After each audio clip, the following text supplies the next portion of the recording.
दोस्तों एक जिले के डीएम और एसपी साहब की जो है कि शादी हो रही थी। दोस्तों जो डीएम साहब थे अपनी शादी में हारियों के लिए भी खाने की इंतजाम करते हैं। दोस्तों जयमाल का स्टेज सजा होता है, लोग डीएम साहब को और एसपी महोदय जो उनकी पत्नी होती हैं, जो दुल्हन बन के बैठी होती हैं, लोग आकर उन्हें बधाइयाँ दे रहे थे।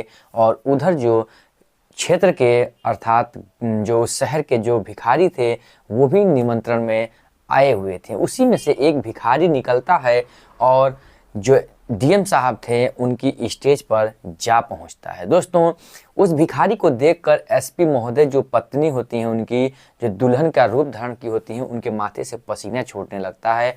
और उतने में ही वो जो भिखारी होता है वो कहता है डीएम साहब से कि अगला नंबर 13 है। दोस्तों इतना सुनते हैं डीएम साहब तो वो भी घबरा जाते हैं।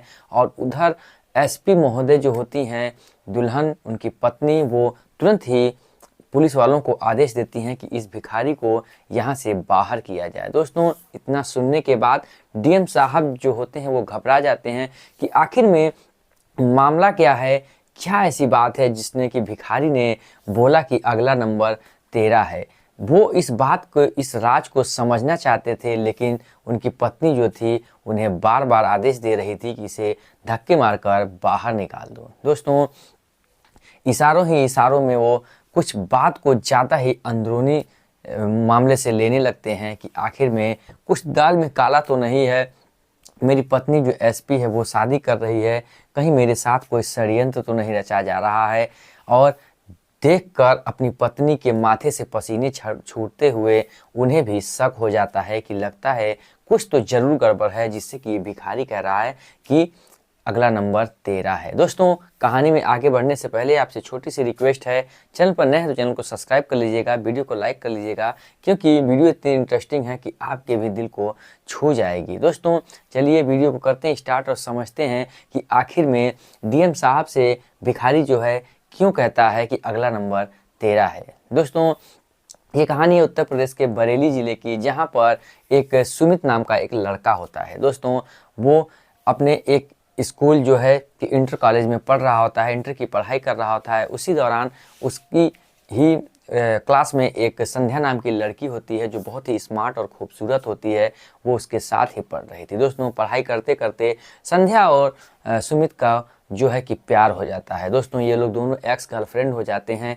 और उसके बाद धीरे धीरे प्यार मोहब्बत इतना बढ़ जाती है कि दोनों लोग साथ जीने और मरने के लिए जो है कि कसम खा लेते हैं। उधर जो संध्या होती है उसके परिवार में सभी एक अच्छे अच्छे पोस्ट पर होते हैं, जॉब कर रहे होते हैं, इसलिए जो है कि वो बहुत ही समझदार और जो है कि पढ़े लिखे इंसान होते हैं। इसलिए संध्या जो है वो अपने परिवार से कहती है कि मुझे शादी करना है, तो वो लोग हंसी खुशी मान जाते हैं और सुमित से शादी करने के लिए तैयार भी हो जाते हैं। इधर सुमित जो होता है, इसके परिवार और इसके माता पिता बहुत ही रईस खानदान के थे, इसके पास जायदाद और जरिया बहुत ही ज़्यादा थी, क्योंकि ये जो था ये इसका एक ग्रामीण क्षेत्र में जो धान मिल की एक व्यापार चलता था। जैसे ग्रामीण एरिया में जैसे गेहूं और धान जो करते हैं उनका सप्लाई जो था इसी की मिल द्वारा हो रहा था।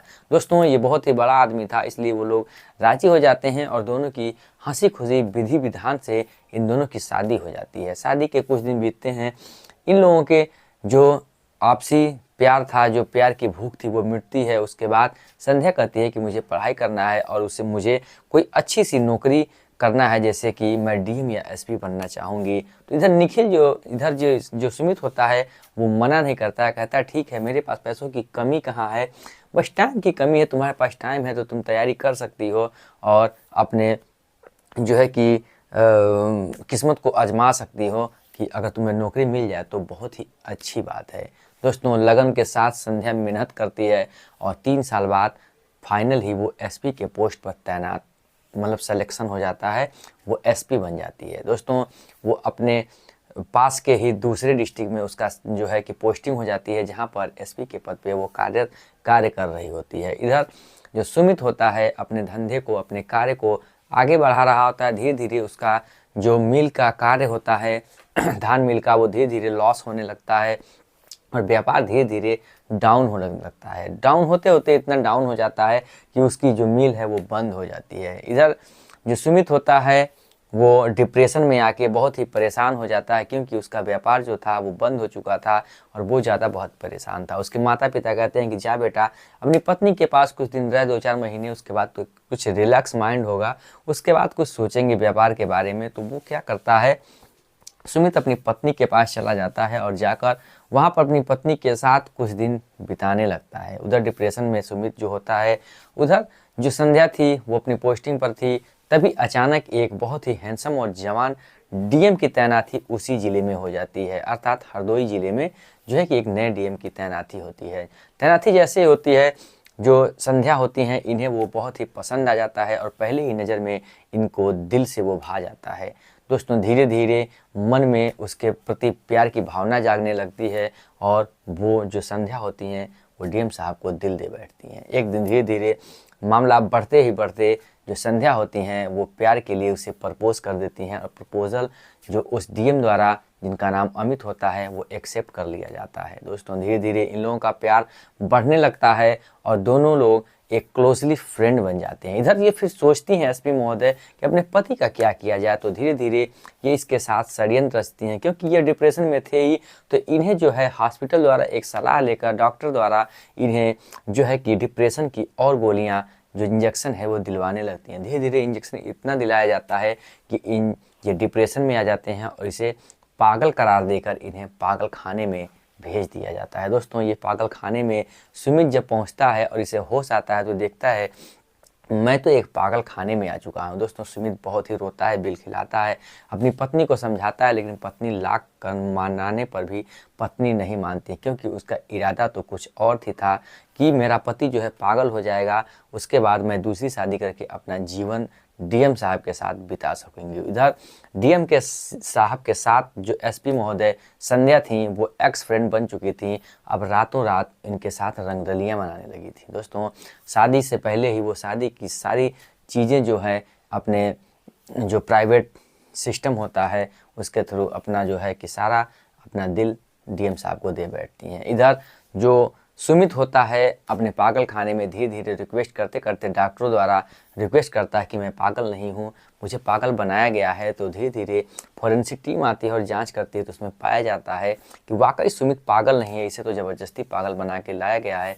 तो इन्हें पागल खाने से बाइज्जत बरी कर दिया जाता है और जो सुमित था वो सोचता है कि अगर मैं घर जाऊंगा तो एसपी महोदय फिर पकड़वा के मुझे किसी दूसरे पागल खाने में बंद करवा देंगी, इसलिए वो रियल में ही पागल का भेष धारण करता है और भिखारियों की तरह वो जीने लगता है उसी डिस्ट्रिक्ट में। दोस्तों डिस्ट्रिक्ट में जीते जीते वो एक दिन इत्तेफाक से उसी दिन पे आ जाता है कि इसे पता चलता है जैसे ही कि आज डीएम और एसपी महोदय की इंगेजमेंट अर्थात शादी है।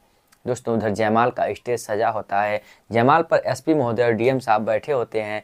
भिखारियों के लिए भी व्यवस्था की गई थी। भिखारी बनकर सुमित पहुंचता है और स्टेज पर चढ़ जाता है और कहता है कि अगला नंबर डीएम साहब आपका है। तो इधर जैसे ही सुमित को देखती है संध्या तो उसके माथे से पसीना छूटने लगता है और तुरंत ही अपने कांस्टेबल को वो आदेश दे देती है कि इसे बाहर भगा दिया जाए।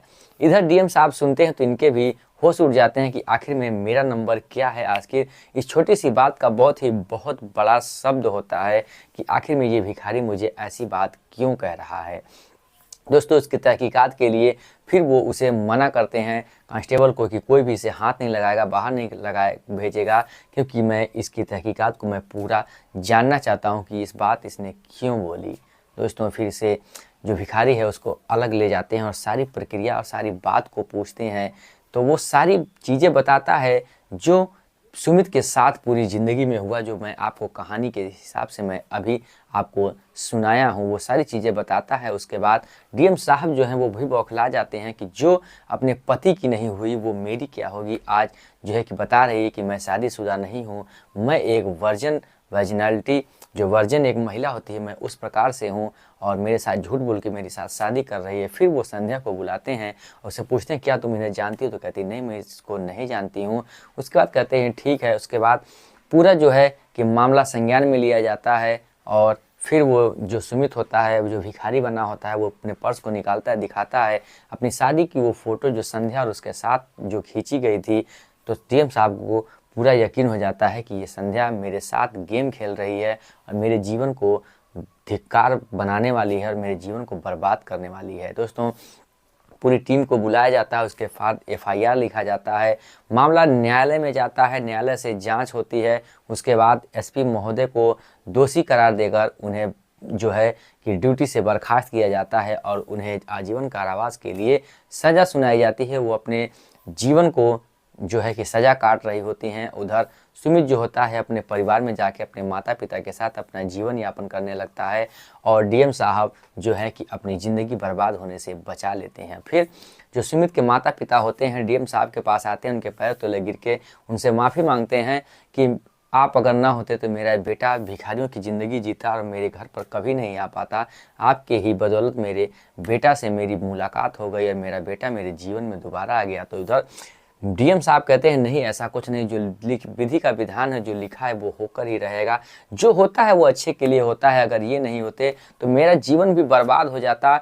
वो लड़की संध्या जो अपने पति की नहीं हुई वो मेरी क्या होती, मेरे साथ अपने रिश्ता बनाकर मुझसे शादी करके मेरे जीवन को भी बेकार कर देती और हो सकता है मुझे ज़िंदगी से भी वो भ्रष्ट कर देती है। दोस्तों कहानी सुनाने का मेरा उद्देश्य किसी की भावनाओं को ठेस पहुंचाना नहीं है। मेरी कहानी सुनाने का उद्देश्य ये है कि दोस्तों जीवन में आप भी सतर्क रहिए। आपके भी पति पत्नी या कोई भी रिश्तेदार या कोई भी फैमिली मेम्बर के द्वारा भी आपके साथ भी घटना घट सकती है। इसलिए कभी भी अपने फैमिली मेम्बर से होशियार रहिए और अपनी पति या पत्नी को उतना ही छूट दीजिए जितना कि हो सके। कभी भी ऐसी गलती आप अगर पोस्टिंग पे हैं तो ना करें कि आप अपने पति या पत्नी को ही भूल जाएं और उसे जीवन से ही बाहर निकाल दें, क्योंकि गलत कार्य का गलत ही नतीजा होता है। इसलिए अगर परिणाम लास्ट में निकलेगा तो उसका गलत ही परिणाम निकलेगा। फिर मिलेंगे ऐसी इंटरेस्टिंग और इमोशनल कहानी को लेकर। तब तक के लिए जय हिंद, जय भारत,